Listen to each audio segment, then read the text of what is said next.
is Rebecca Schissel-Marshall with Whole Body Upgrade, a podcast to help you get unstuck, feel better, and have more energy. Let's get started. Welcome to the Whole Body Upgrade podcast. I'm Rebecca Schissel-Marshall, and I want to start by welcoming in the directions. I welcome in the great directions of the East and the South, the West and the North. I welcome in the direction that is above and below and the direction that is within. I call on all of the helping, compassionate spirit guides that are of the light. And I call on the ancestors who have lived well and died well to support us in our day-to-day living. And I acknowledge that I'm on the land of the Creek in the Cherokee and what is now known as Athens, Georgia. Hello, dear ones. How are you? I'm noticing a few things that I wanted to share with you. I've noticed, especially this week, that as we continue on with this global pandemic that is influencing so many people in so many ways, and the Delta variant is present, and there's a lot of political stuff going on, and earthquakes and fires, and I'm noticing that I'm feeling the heaviness of the world. And kind of layering on top of that is my own personal health issues that I've been dealing with. And on top of that, my older son broke his foot about a month ago. And my younger son had a huge cut in his leg and needed to be taken to get stitches this week.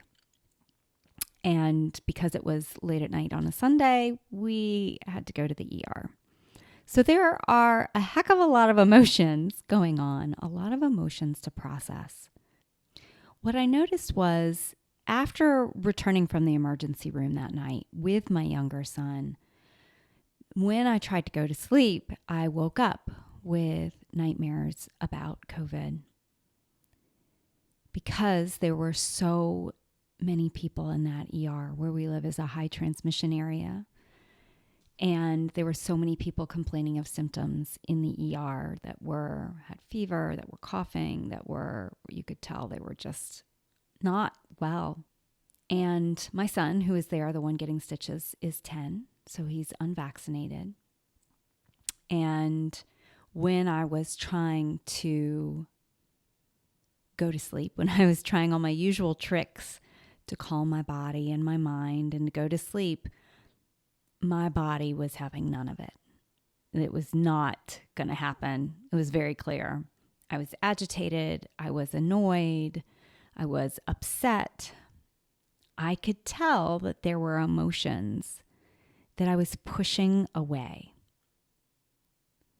and not attending to.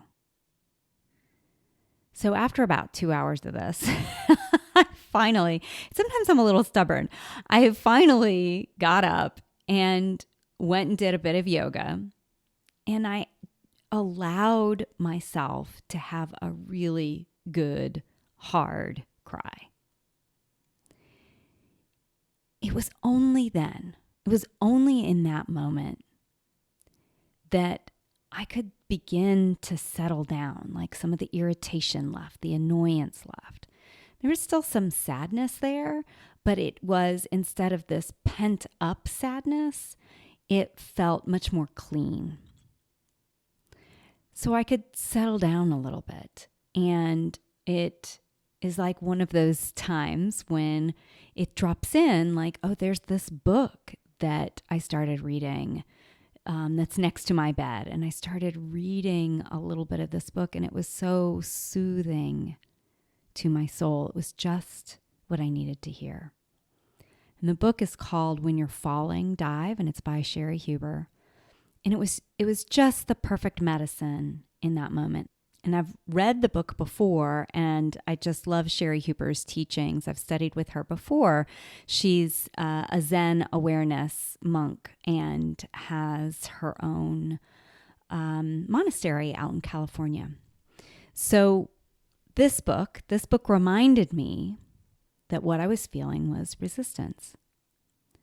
I was resisting the reality of the moment.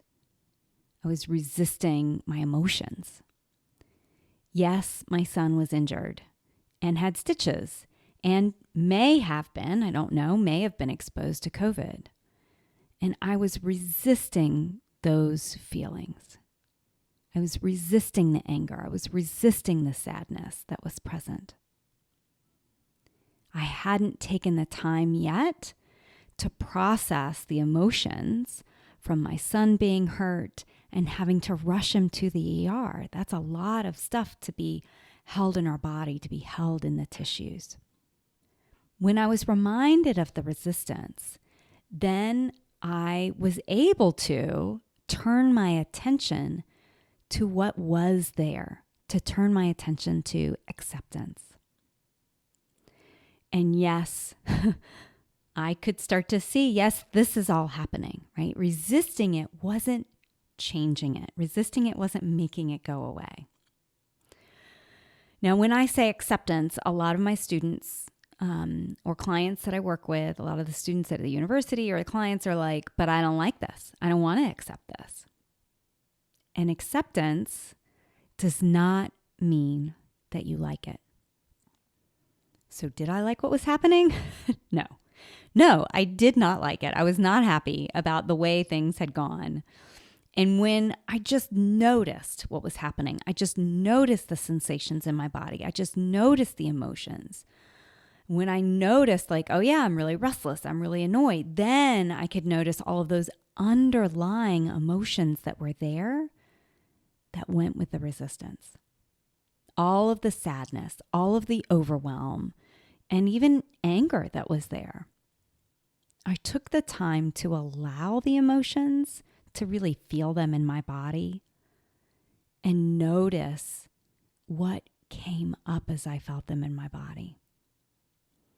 And then I could see what I needed. And in that moment, I really needed to cry. Crying is an excellent release. It also helps release cortisol through the tears. So I was releasing all of that stress hormone that had built up in my body from having to rush him to the hospital.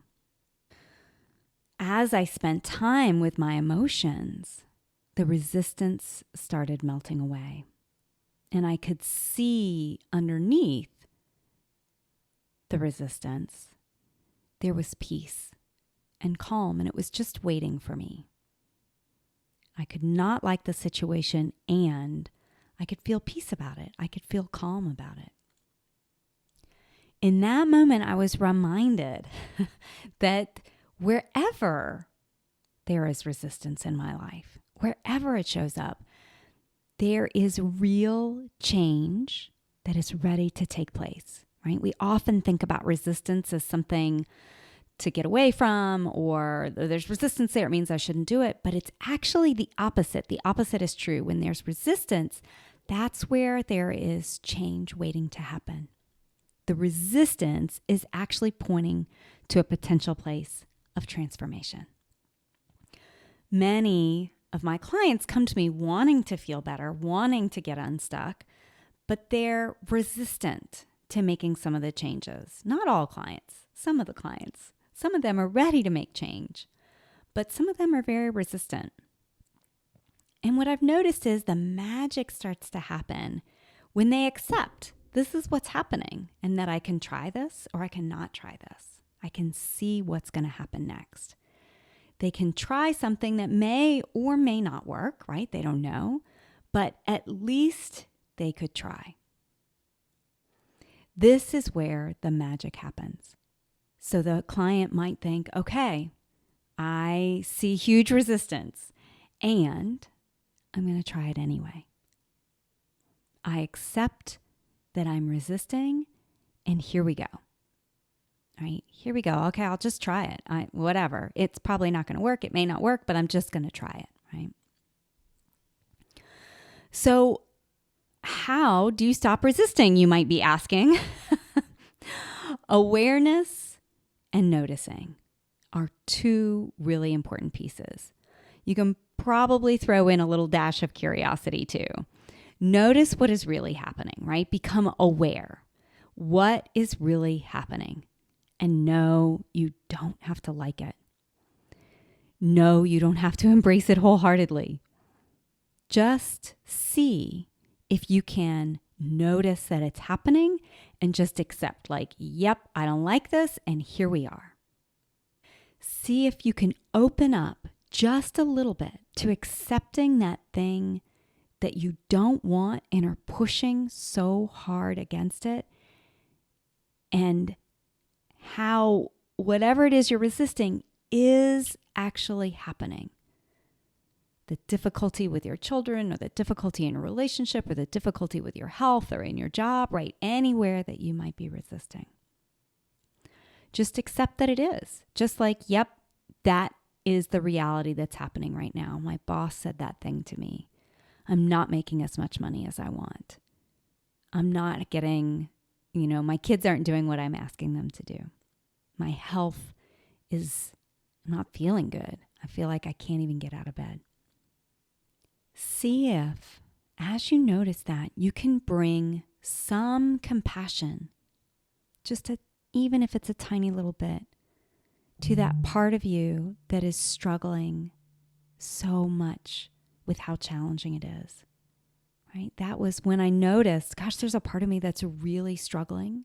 I accept this, and wow, this part of me is having a hard time.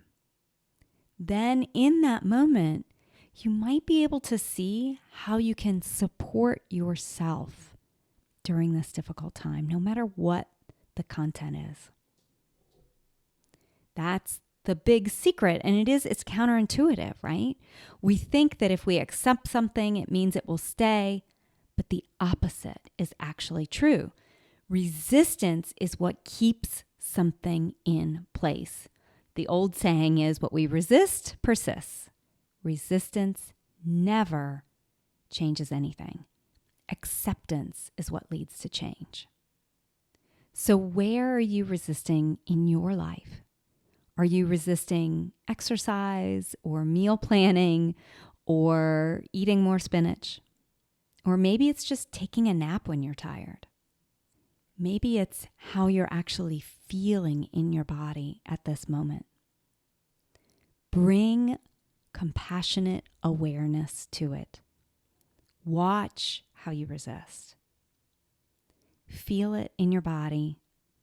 Then bring as much compassion and acceptance as you possibly can, and see how it shifts. Okay, dear ones, I hope you can see all the places where you have resistance that's keeping you stuck in your life. Thank you so much for listening. I'm seeing you all in your own divine light, and I hope you take good care of yourself. Thanks for joining me on this episode of Whole Body Upgrade. If you'd like to learn more about working with me, you can visit me on Facebook or Instagram, or on my website, CenteredYou, that's CenteredYou.com. See you on the next episode of Whole Body Upgrade.